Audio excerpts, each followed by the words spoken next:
సుధా గారు ఉన్నారా? సుధా గారు. ఓకే, థ్యాంక్ యూ సౌజన్య.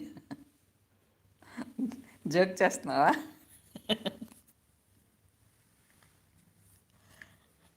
నేను ఈరోజు వంట చేసే లైవ్ పెడదాం అనుకున్నాను, కానీ వంట చేసే టైం అంటే లేట్ అయిపోయింది. ఇంకా గబగబా చేశాను అనమాట. ఇంకా లైవ్కి పెడితే ఇంకా లేట్ అవుతుంది కదా అని చెప్పి వంట చేసేది చూపించలేదు, వీడియో చేశాను అంతే. ఆ,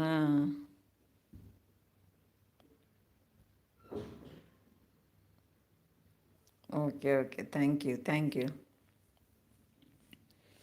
అదే వంట చేసే లైవ్ పెట్టలేదు, కానీ వీడియో చేశాను. ఈరోజు లెగ్ కర్రీ చేశాను, లెగ్స్.